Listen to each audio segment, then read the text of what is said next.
Existem alguns detalhes fascinantes na natureza, como por exemplo as abelhas que fazem com frequência um hex crawling.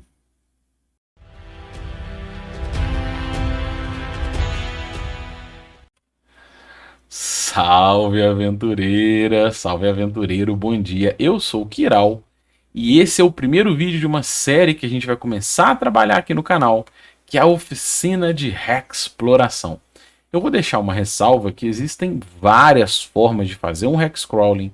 A ideia desse vídeo, da ideia dessa série, é a gente trocar XP sobre o Hexplorar que eu uso em mesa. Como eu tenho feito na Ilha do Pavor, amadurecido isso nesse último ano, e quase toda campanha minha eu uso a ferramenta de hexcrawling. É isso que eu quero trocar XP com vocês. Existem diversas outras formas, não posso dizer uma tá melhor, outra tá pior. O que a gente vai abordar aqui é a que funciona melhor na nossa mesa, que a gente gosta.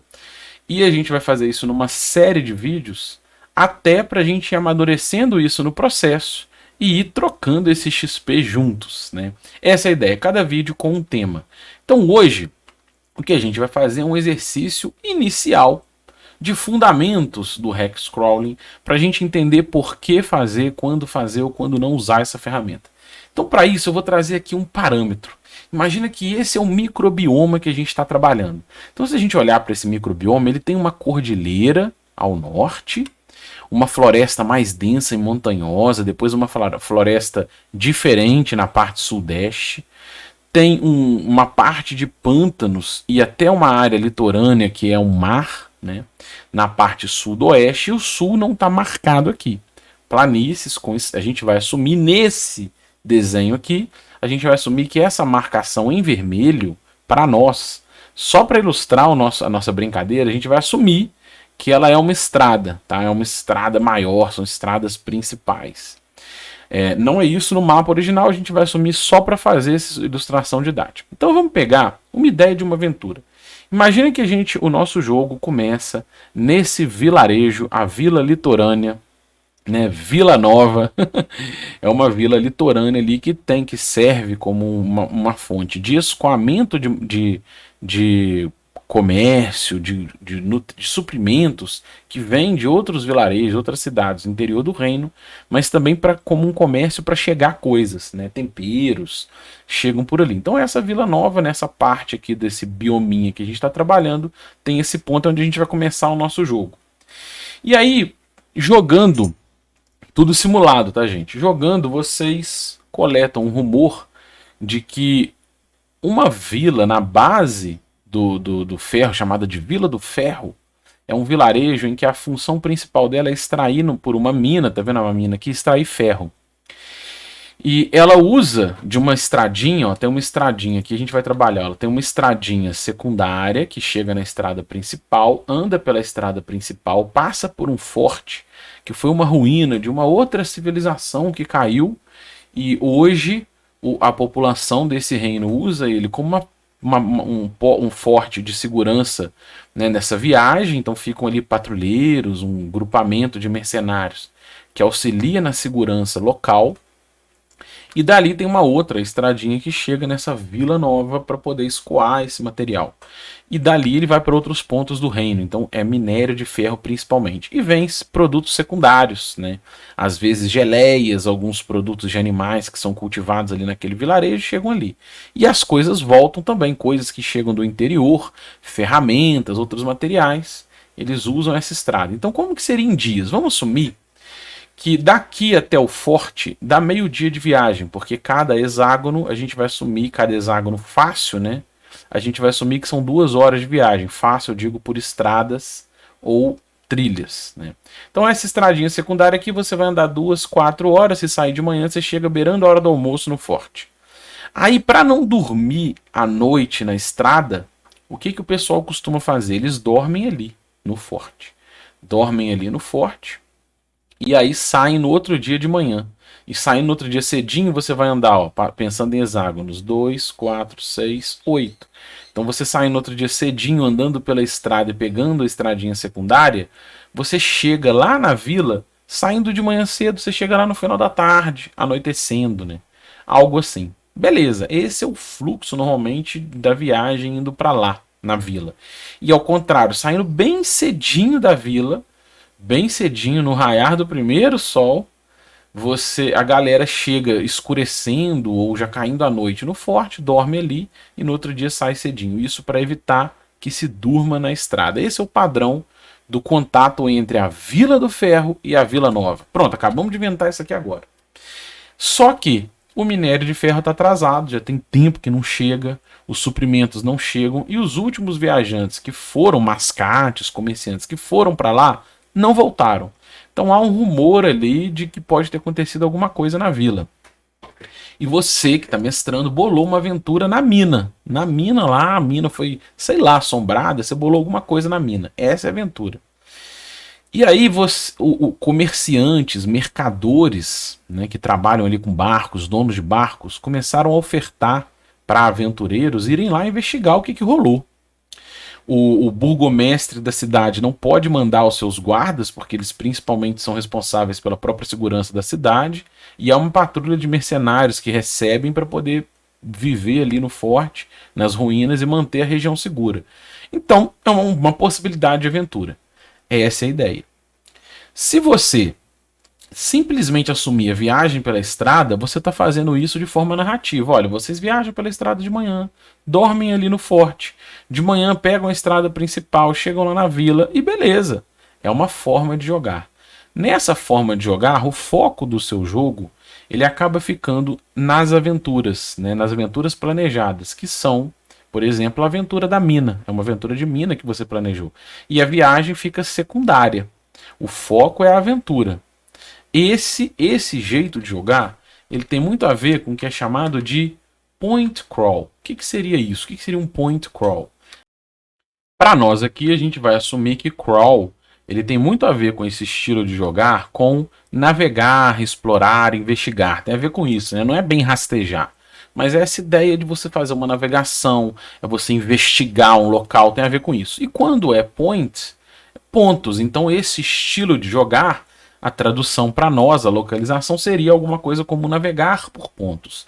Então eu já uso dessa estratégia, já fiz muito e uso também. Isso tem a ver quando funciona muito bem quando você tem um fluxograma.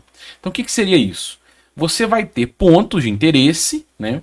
Ponto 1, ponto 2, e você vai organizar como pode, de repente do 1 pode ir para o 7. Mas são pontos desse fluxograma em que a sua aventura ela vai navegar de pontos em pontos. E isso, né, se você está fazendo uma viagem, você está explorando pontos de interesse. Então você está fazendo uma viagem por pontos de interesse, que pode ser usado em qualquer proposta de cenário.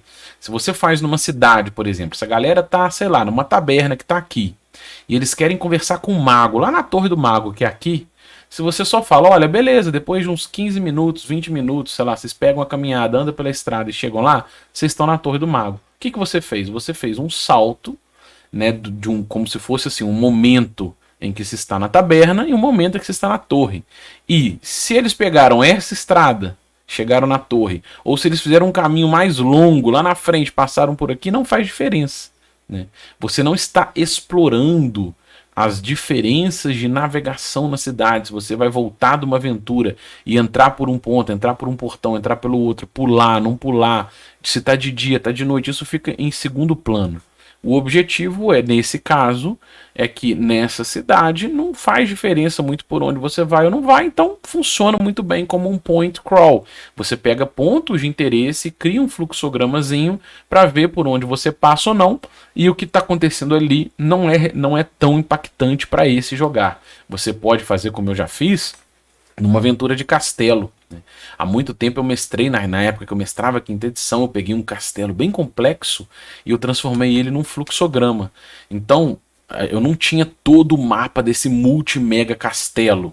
Eu tinha salas e pontos de interesse, você navegava por essas salas, mas na prática você ficava andando num fluxograma. E é uma alternativa que você pode abordar para fazer uma aventura em dungeon, que não vai ser um dungeon crawl, ela vai ser uma aventura em dungeon, uma aventura em castelo, uma aventura em cidade. Então dentro disso você pode fazer isso também, mesmo que você tenha um mapa em hexágonos. Mas se você fez o exercício que a gente fez ali no começo, em que o foco do seu jogo está em navegar por pontos, você está na Vila Nova, viajou, chegou na Vila do Ferro, né? e ali você passou pelo forte. Tudo isso são pontos de interesse.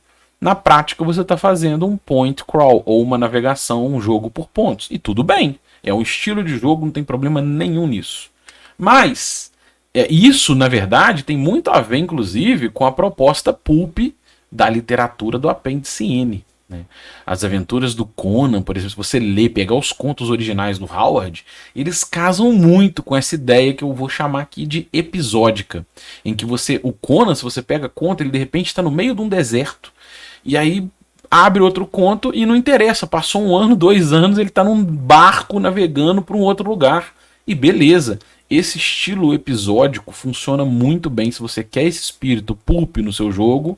Por isso que eu falo, né? O que é uma aventura pulp? Ela tem muito a ver com isso. São aventuras nesse estilo de espada e feitiçaria em que você vai navegar por pontos, fazer uma aventura episódica, muda o cenário de uma campanha para outra, de uma sessão para outra, uma semana. Você pode avançar 2 anos. Isso é muito legal. Casa muito bem com alguns estilos de jogares e o seu foco está entre aventuras, né? Esse é o objetivo geral, o foco ficar ali. De repente ele saiu do navio e está lá no covil de uma serpente e beleza. Conan, Fritz, Aventuras do Fritz Lieber, né? Fafnir de Grey Mouser, Eric de Meune Bonnet podem funcionar muito bem se você quer esse espírito de espada e feitiçaria, espírito episódico. Mas a pergunta-chave, então, dentro desse vídeo, a pergunta-chave que a gente pode fazer é: por que então eu vou reexplorar? Né? Se funciona muito bem, por que reexplorar? Então agora a gente vai fazer um exercício para começar a amadurecer nessa primeira oficina isso. Então o primeiro ponto que a gente tem que ter, o objetivo do vídeo hoje, é o quê? Você entender o seu objetivo. Se você quer aventura episódica, seja na cidade, seja num castelo, seja navegando, e se você tem um mapa maior e você quer simplesmente fazer essas viagens, faça narrativo. Permita, inclusive, narrativa compartilhada. O que aconteceu nessa viagem? O que aconteceu? Aconteceu alguma coisa nesse forte? E aí a galera vai construindo junto essa viagem, mas ela vai funcionar de forma episódica, de pontos em pontos. Mas vamos colocar agora a raiz estrutural de por que fazer esse reexplorar. Vamos colocar um complicador aqui que eu vou propor. Você vai colocar ali uma observação no mapa, por exemplo, que é o forte. Eu vou marcar um X aqui no forte, tá? Para a gente poder marcar que aquele X que está ali é esse X aqui, ó.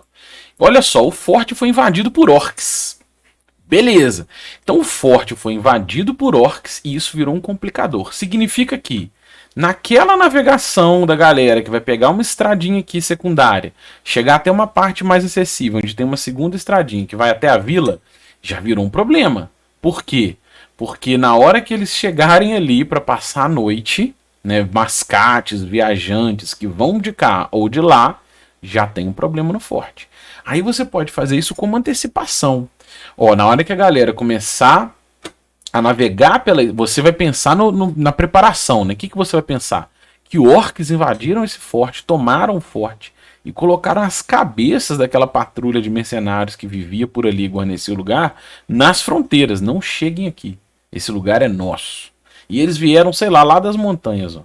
Eles desceram pelas montanhas, atacaram ali e estão vivendo ali, porque eles estão começando a invadir o local. Você colocou um complicador ali. Agora, quando a galera que não está chegando o minério lá, não sabe por que ele está chegando, já tem um problema. Eles vão chegar aqui e eles vão ver, nessa parte elevada da montanha onde está o forte, eles vão ver estacas com a cabeça dos patrulheiros que viviam ali, fincadas nessa estaca. E aí? Aí você começa a abrir possibilidades para o jogo. Uma forma, e isso vai depender da galera, tá? Uma forma eles podem voltar. Olha, eu vou voltar e vou falar que não está chegando minério, porque os orcs tomaram esse forte e o minério não consegue passar por ali porque tem que passar pelo forte. Isso pode ser um problema, realmente, pode ser. E aí o jogar, então, eles vão voltar e vão negociar ali. E se a vila nova não tem guardas, não tem patrulha suficiente para mandar lá? E se os mercantes querem resolver esse problema do minério e querem negociar com o grupo oferecendo algo deles irem lá resgatar esse minério e trazer? Olha, minha prioridade não é esperar esse conflito com os orcs da montanha, eu quero minério. Ou se eles realmente não decidirem voltar. Eles não querem voltar, eles querem ir lá na vila ainda resolver. Aí você começa a pensar, como que eu vou viajar? Como o grupo vai decidir isso, não você, né? E você vai ter as ferramentas para ir arbitrando de acordo com a decisão deles. Então, se eles decidirem desviar da estrada e passar pela área montanhosa para ir lá para a mina, você sabe o que, que tem nesse bioma montanhoso, que os orcs desceram dali, de repente eles têm trilhas de acesso, tem rios que descem ali e alimentam esse pântano, você vai entender nesse bioma e isso vai virar o jogo. Se eles falam assim, não, nós queremos passar ganhando a cobertura do pântano para pegar a estrada lá na frente. Você vai entender como eles vão desviar, o tempo que eles vão desviar, o que, que tem naquele pântano. E aí o jogo passa a não ser de ponto em ponto. O jogo passa a não ter como foco a aventura da mina que você tinha preparado. O jogo passa a ser isso. Essas decisões. Ah, eu quero, na verdade, o grupo voltou, negociou ali, pegou um barco para chegar por dentro do rio, que passa dentro do pântano, porque eles querem subir pelo rio, lá em cima já. Olha como são possibilidades diferentes para chegar lá na vila e buscar esse minério. Ou então, não, nós vamos nos equipar e vamos tentar invadir esse forte. Né? Vamos contratar aqui, vamos pegar auxiliares, negociar com o burgomestre. A gente quer pegar um grupo de auxiliares e avançar para cima do forte. Nós vamos com 20, 30 pessoas para cima do forte. E aí o jogo vai ganhando cores a partir da decisão da galera. E viajar, navegar começa a fazer sentido. Você vai por onde? Você vai pelo pântano? Você vai pelo rio? Que tipo de perigo tem ali? O que, que as tabelas de encontro aleatório desse pântano me entregam? Não, se eu vou pela montanha, o que, que as tabelas de encontro aleatório da montanha me entregam? É aí que o jogo ganha força. É nesse navegar, nessa diferença de terreno, nessas escolhas de desviar ou não pelo seu caminho, que você começa a ter essa ferramenta de hex crawling para fazer um jogo mais consistente quando os caminhos fazem diferença. E aí nesse modelo, deixa eu só voltar aqui, né? Dentro desse modelo, o que faz diferença no seu jogo é a jornada. Você vai jogar a jornada. Como na história, por exemplo, do Hobbit e do Senhor dos Anéis, em que a grande viagem foi o protagonista. Né? A jornada é que importa. Você vai passar por essa floresta, vai passar por aquela, vai invadir aquele mangue. Por onde você vai? Que tipo de perigo tem ali? Que criaturas habitam ali? E é isso em que essa ferramenta dá cor. E aí, para isso, você pode, por exemplo, já ter um mapa. Né? Quando eu mestrei Adventures in Middle-earth, você já tem o mapa das Wilderlands. Né? Esse é o mapa. Você já tem um mapa.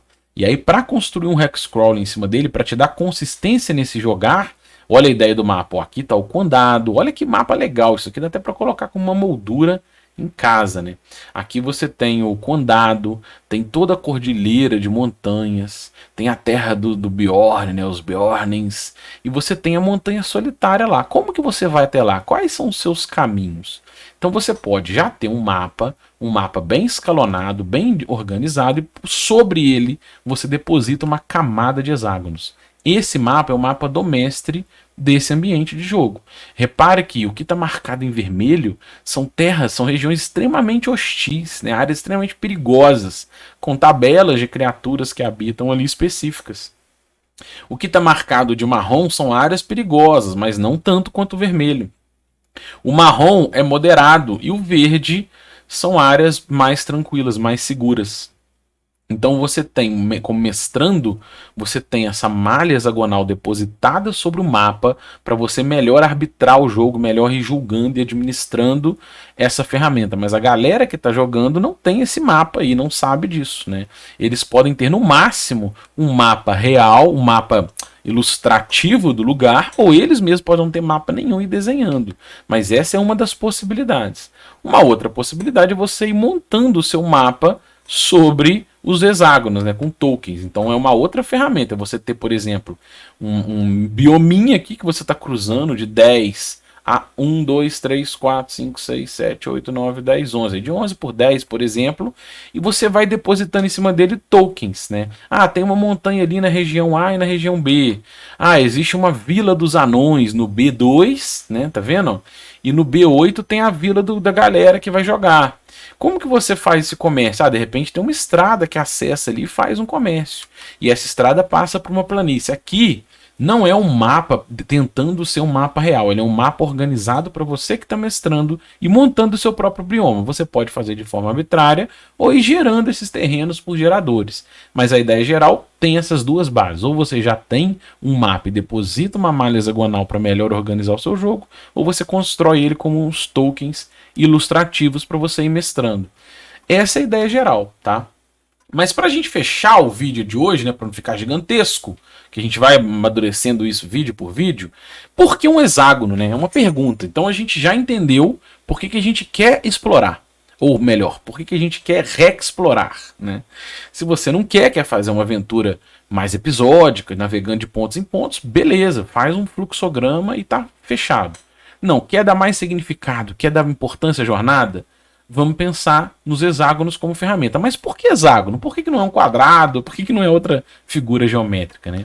E para a gente fechar, a ideia é a seguinte. O hexágono, ele é essa figura que vem do grego, o nome vem do grego 6, né, hex, 6, e gônio, ângulo. Então um ângulo de 6 lados, ele tem essas 6 faces.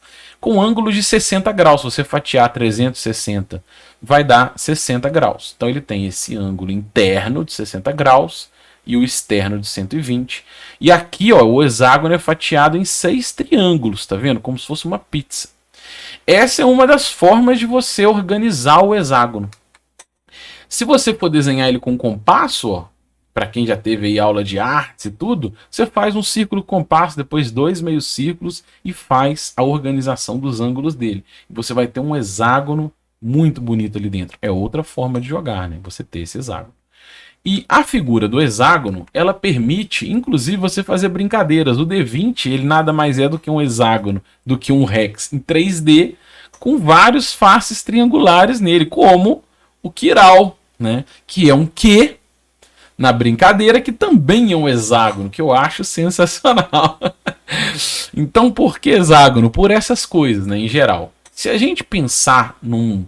Olha aqui, agora eu já estou fazendo um exemplo em flor, né, que você pode falar do flower hex, ou um hexágono organizado nessa colmeia de abelhas incrível ou de flores.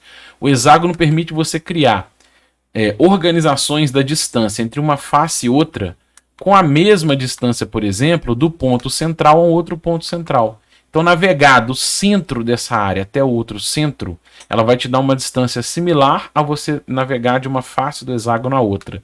Então, isso vai te permitir, de faces a faces, de ponto a ponto, ter uma arbitragem mais consistente para pensar em distância, quanto tempo demora, em tipo de terreno. Então, ele é muito bem organizado, ele se encaixa nessa malha hexagonal e permite essa mestragem mais consistente. Então, de uma forma geral, por isso que eu gosto do hexágono, é por isso que se escolhe principalmente hexágono para fazer viagens, navegações por regiões grandes, né, regiões ermas.